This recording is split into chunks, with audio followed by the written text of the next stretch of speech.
I will come in to support the comments made by my good friend from Caerphilly, because it does create a very much us and them environment between the hinterland and the city of Cardiff. And the one thing history has taught us is that if Cardiff succeeds, the valleys succeed. And if the valleys succeed, Cardiff succeeds. Separation and division will not enable either of us to succeed. I do welcome the white paper from the council in Cardiff. I wish other local authorities at the same capacity to develop similar proposals.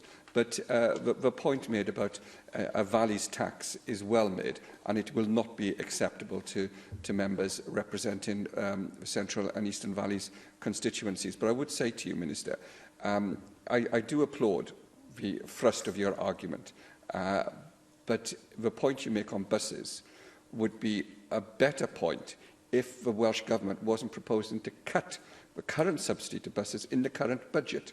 What we need to do is certainly have the legislation that you've debated and discussed, and I will be very happy to support that. But in the meantime, we need to sustain and support the bus services we currently have.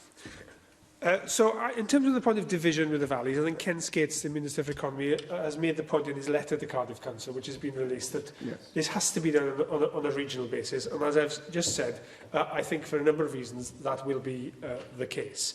On the point about bus services, I am a big supporter of sustainable transport. We have a series of practical problems, not least a very difficult budget settlement, which has been painful to agree, which has meant a freezing of the support grant. Not a cutting. I appreciate in real terms the effect is much the same, but that has been a very difficult settlement. And we have a practical problem in that the revenue funding available to us, and revenue funding is what runs bus services, in transport is extremely limited.